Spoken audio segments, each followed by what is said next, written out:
नमस्कार विद्यार्थी मित्रांनो, बायोलॉजी मॅग्निफाइड मध्ये तुमच्या सर्वांचं पुन्हा एकदा खूप खूप स्वागत आहे। 11चा एक्सक्रिशन अँड ऑस्मोरेग्युलेशन हा टॉपिक आपण बघत आहोत।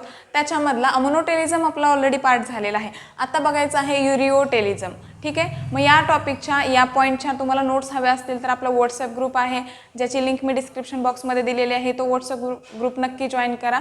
आता आपण आपल्या लेक्चरला सुरुवात करूयात।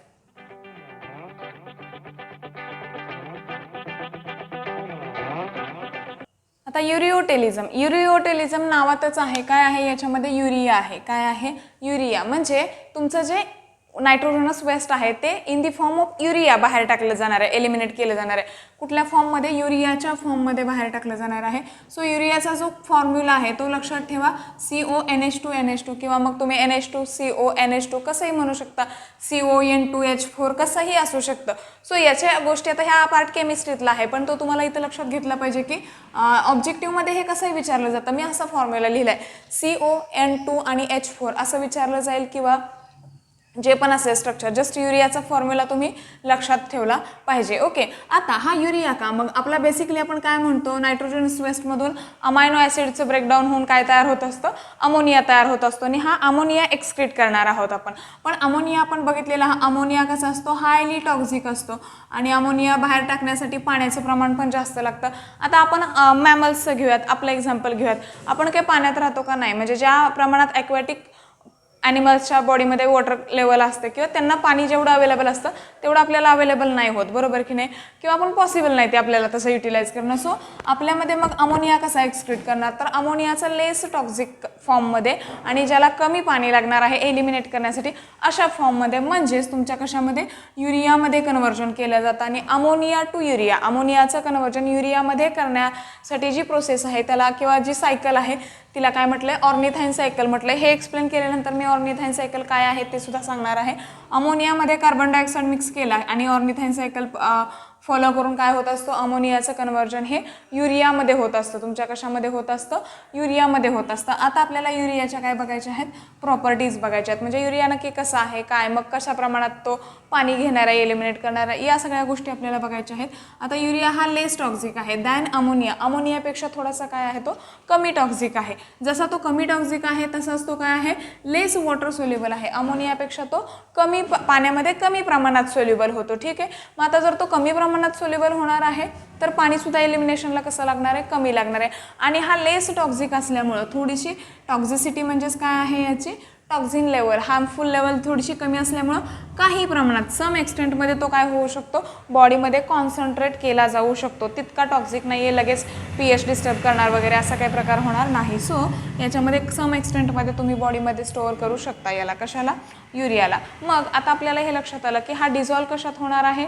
वॉटरमध्ये डिझॉल्व होणार आहे। कशामध्ये? डिझॉल्व। आणि जो एक्सक्रीट होणार आहे तो होणार आहे in the form of urine.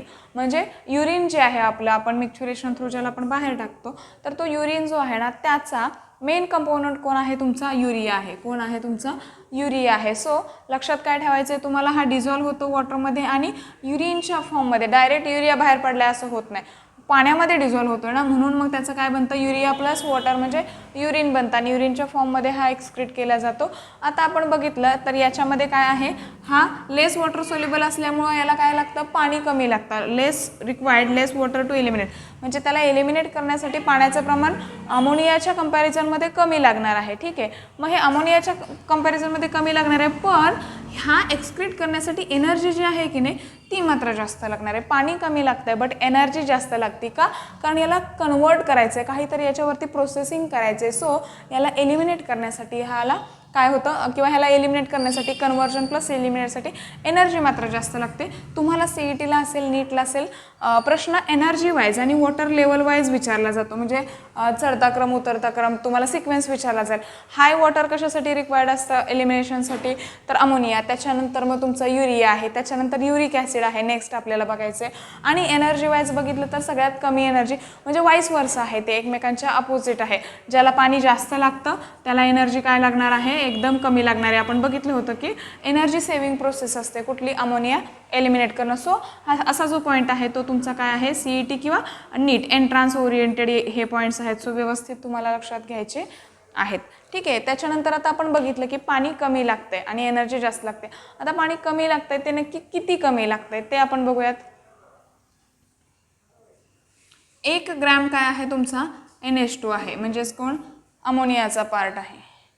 1 gram अमोनियाचा part आहे in the form of urea, म्हणजे युरिया 1 ग्रॅम NH2 युरियाच्या फॉर्मॅटमधलं हे एलिमिनेट करण्यासाठी तुम्हाला पाणी किती लागतंय 50 ml लागतंय. म्हणजे एक बेसिकली साध्या सोप्या शब्दात लक्षात ठेवा 1 ग्रॅम युरियाला 50 ml पाणी, जसं आपण 1 ग्रॅम अमोनियाला 300 ते 500 ml पाणी बघितलं होतं तसं इथं लक्षात ठेवायचं. But it is a NH2. ठीक आहे. तर हे झालं आपलं युरियाच्या प्रॉपर्टीज आणि तो कशा प्रमाणात कसा बाहेर टाकला जातो आणि किती टॉक्सिक आहे आणि बाकी काय.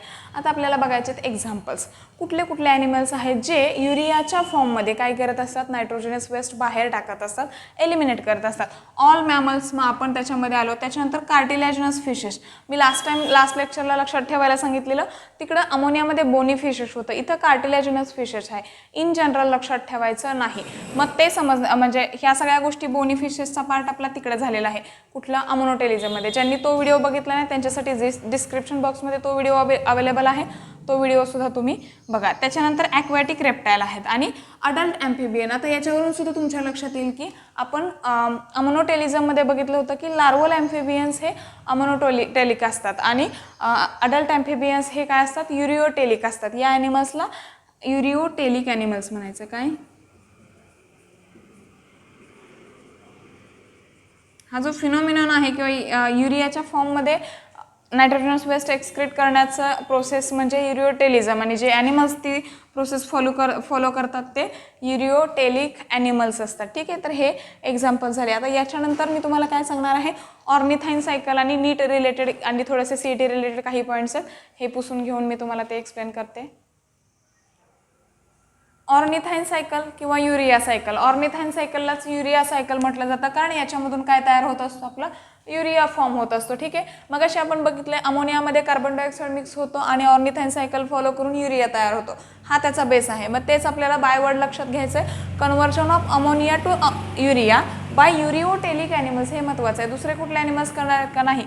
जे ॲनिमल्स युरियाच्या फॉर्ममध्ये नायट्रोजनस वेस्ट बाहेर टाकतात तेच ॲनिमल्स करणार आहेत आणि त्यांना म्हणतो आपण ureotelic animals. So by this cycle. तर हे लक्षात घ्यायचं आहे तुम्हाला. Basically conversion of ammonia to urea by ureotelic animals by किंवा काय म्हटलं through this cycle, by this cycle म्हणा, थ्रू धिस सायकल म्हणा, काय फरक पडत नाही. तर बेसिकली ही सायकल आहे. जस्ट एवढं. आता हे महत्त्वाचं आहे, हे तुम्हाला एंट्रन्स एक्झामसाठी महत्त्वाचा पॉईंट आहे की एक युरिया प्रोड्यूस करण्यासाठी तुम्हाला 3 ATPs लागतात. किती ATP लागतात, 3 ATPs are required to produce 1 urea molecules. हे व्यवस्थित लक्षात ठेवायचं आहे.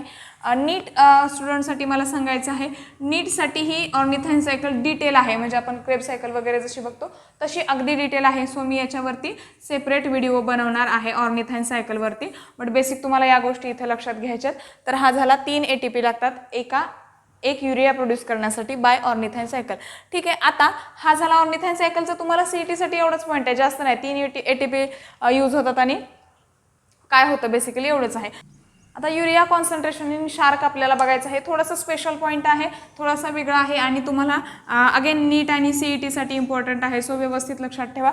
शार्कमधलं युरियाचं कॉन्सन्ट्रेशनबद्दल काय दिले, तर शार्क काय करतो, त्याच्या बॉडी फ्लुइडपेक्षा काय करत असतो, जास्त वॉटर रिटेन करत असतो, म्हणजे इलिमिनेट करत नाही. रिटेन म्हणजे पकडून ठेवतो. सो काय होणार आहे सांगा, त्याचं जे बॉडी फ्लुइड आहे त्याच्यापेक्षा जर पाणी जास्त असेल तर ब्लड जे आहे, आता शार्क कुठं राहतो, मरीन वॉटरमध्ये राहणार आहे. कुठं राहणार आहे, मरीन वॉटरमध्ये राहणार आहे. आणि मरीन वॉटर म्हणजेच तुमचं काय आहे बेसिकली, तर खारं पाणी आहे. याच्यामध्ये साल्ट कॉन्सन्ट्रेशन जास्त असतं, म्हणजे हायपरटॉनिक असतं. नॉर्मल वॉटरपेक्षा हे हायपरटॉनिक सोल्युशन आहे. सॉलिड कॉन्सन्ट्रेशन तुमचं जास्त आहे. ठीक आहे.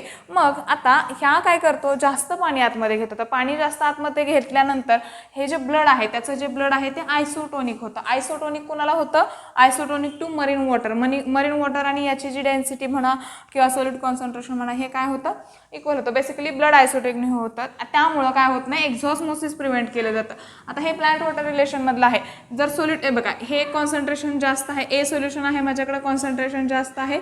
आणि त्याच्यानंतर काय आहे, बी सोल्युशन आहे ज्याचं कॉन्सन्ट्रेशन कमी आहे. तर पाणी काय होणार आहे, हे हायपरटोनिक सोल्युशन आहे, म्हणजे याच्यामध्ये सॉलिड कॉन्सन्ट्रेशन जास्त आहे.